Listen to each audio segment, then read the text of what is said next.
وزیر اعظم عمران خان اور امریکی صدر ڈونلڈ ٹرمپ میں ٹیلی فونک رابطہ، دنیا میں کورونا سے پیدا صورتحال پر بات چیت، معاملے میں تعاون بڑھانے پر اتفاق۔ وائٹ ہاؤس کے مطابق صدر ٹرمپ نے پاکستان کو جدید ترین کورونا ٹیسٹنگ مشین دینے کی پیشکش کی۔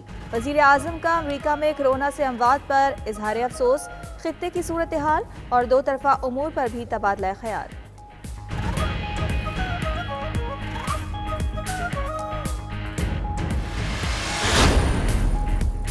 وزیر اعظم عمران خان کے کورونا ٹیسٹ کا نتیجہ منفی آ گیا۔ ٹیسٹ NIH میں کیا گیا۔ فردوس عاشق اعوان کی وزیر اعظم کا کورونا ٹیسٹ نیگیٹو آنے کی تصدیق، کہا ٹیسٹ PCR کے ذریعے کیا گیا۔ کورونا سے متاثرہ فیصل ایدھی سے ملاقات کے بعد عمران خان نے بھی ٹیسٹ کرانے کا فیصلہ کیا تھا۔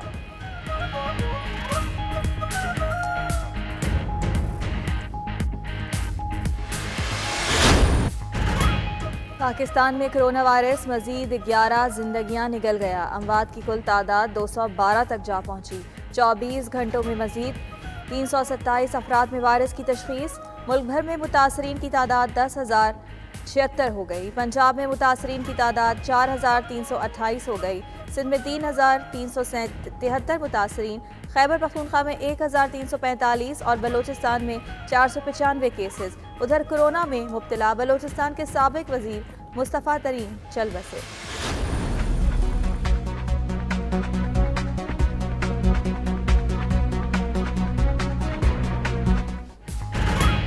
لاک ڈاؤن میں نرمی پر کورونا کا پھیلاؤ، ڈاکٹرز کا پابندیاں مزید سخت کرنے کا مطالبہ۔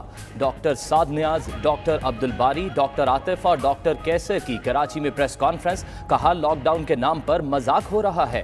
حکومت اور علماء نے غیر ذمہ داری کا مظاہرہ کیا، کیا مساجد میں 20 نکاتی SOPs پر عمل ہو سکے گا؟ اگلے ہفتوں میں کورونا مزید پھیلے گا۔ سندھ میں 162 ڈاکٹرز اور طبی عملہ متاثر ہو چکا۔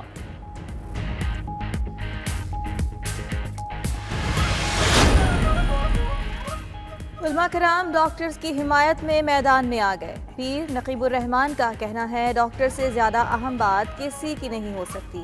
ڈاکٹرز کے مشورے پر حکومت جو کہے گی اس پر عمل کریں گے۔ سید ضیاء اللہ شاہ بخاری نے کہا اللہ تعالیٰ نے انسانوں کو احتیاط کرنے اور خود کو ہلاکت میں نہ ڈالنے کے لیے کہا۔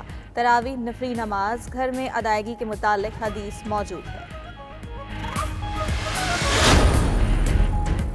صنعتی پیداوار اور برآمدات بڑھانے کے لیے معاونت، سندھ میں مزید 86 صنعتی اداروں کو پیداواری عمل شروع کرنے کی اجازت۔ محکمہ داخلہ سندھ نے 86 برآمدی یونٹس کو اجازت نامہ جاری کر دیا۔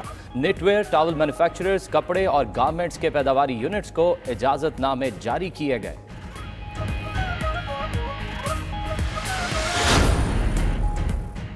لاک ڈاؤن سے متاثر ہوا کاروبار، تاجروں کا دکانیں کھولنے پر اصرار۔ سندھ تاجر اتحاد کا حکومت کو SOP بنانے کے لیے 2 دن کا الٹیمیٹم۔ یکم رمضان المبارک سے دکانیں کھولنے کا اعلان کر دیا۔ تاجر رہنماؤں نے کہا مذاکرات کا وقت ختم ہو چکا، اگر جیل بھرو تحریک بھی شروع کرنی پڑی تو کریں گے۔ ادھر حکومتی کمیٹی اور کوئٹہ کے تاجروں کے درمیان مذاکرات بے نتیجہ ختم۔ لاک ڈاؤن میں نرمی سے متعلق ڈیڈ لاک برقرار۔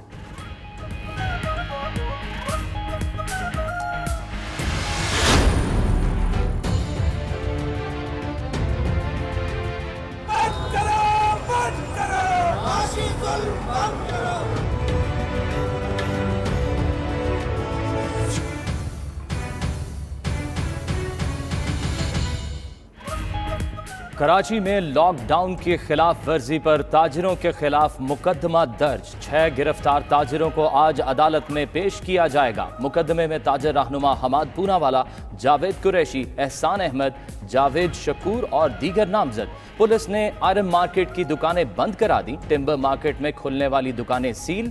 ادھر ٹھل میں لاک ڈاؤن کی خلاف ورزی پر 20 دکاندار گرفتار۔ Army chief general Qamar Javed Bajwa کا national command and operation centre کا دورہ۔ DG آپریشنز اور planning major general Asif Mahmood نے کورونا کی صورتحال پر بریفنگ دی۔ ISPR کے مطابق آرمی چیف کا کہنا تھا محدود وسائل اور کم وقت میں کمانڈ سینٹر نے بہترین رد عمل دیا۔ پاک فوج قومی اداروں کے ساتھ بھرپور تعاون جاری رکھے گی۔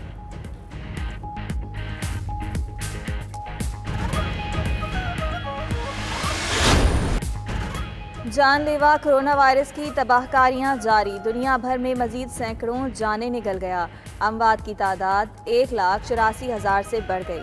24 گھنٹوں میں برطانیہ میں مزید 763 ہلاکتیں، اموات 18,000 سے تجاوز کر گئی۔ فرانس میں مزید 544، اٹلی میں 437 اموات، اسپین میں مزید 435، بیلجیم میں 264، سویڈن میں 172 ہلاکتیں۔ دنیا بھر میں وائرس سے متاثرہ افراد کی تعداد 26,34,000 کے قریب پہنچ گئی۔ ادھر عالمی ادارہ صحت نے خبردار کر دیا، سربراہ نے کہا کہ کرونا وائرس کافی عرصے تک دنیا میں رہے گا۔ اچھی خبر کرونا کے حوالے سے یہ آئی ہے کہ چائنا نے اس کی ویکسین جو ہے وہ تیار کر لی ہے، تو چائنا نے وہ جو ویکسین ہے وہ پاکستان کو دینے کی آفر کی ہے، اس کا باقاعدہ فیصلہ کر لیا ہے۔ کورونا متاثرین کے لیے خوشخبری، چین نے ویکسین بنا لی۔ ویکسین کلینکل ٹرائل کے لیے فوری طور پر پاکستان کو دی جائے گی۔ پاکستان کورونا ویکسین لانچ کرنے والا پہلا ملک بن جائے گا۔ خبر senior anchor person Sadia Afzal نے پروگرام نیوز ایٹ 5 میں دی۔ Director national institute of health major general doctor Amir Ikram نے کہا، چین نے ویکسین کے ٹرائل کے لیے کام بھی شروع کر دیا۔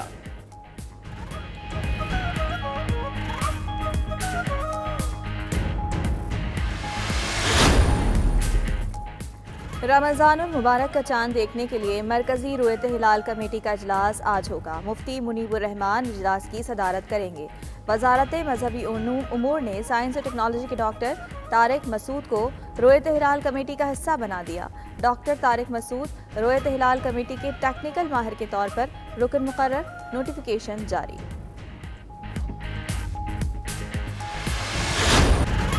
ہر گھر ایک مسجد ہے، آؤ گھر میں مسجد آباد کریں۔ رمضان المبارک کی برکات خود بھی سمیٹیں، گھر والوں کو بھی ثمرات پہنچائیں۔ حفاظتی تدابیر آپ اور آپ کے خاندان کے لیے انتہائی ضروری ہیں۔ آئیں مل کر اپنے خاندان، کمیونٹی اور معاشرے کے لیے کام کریں۔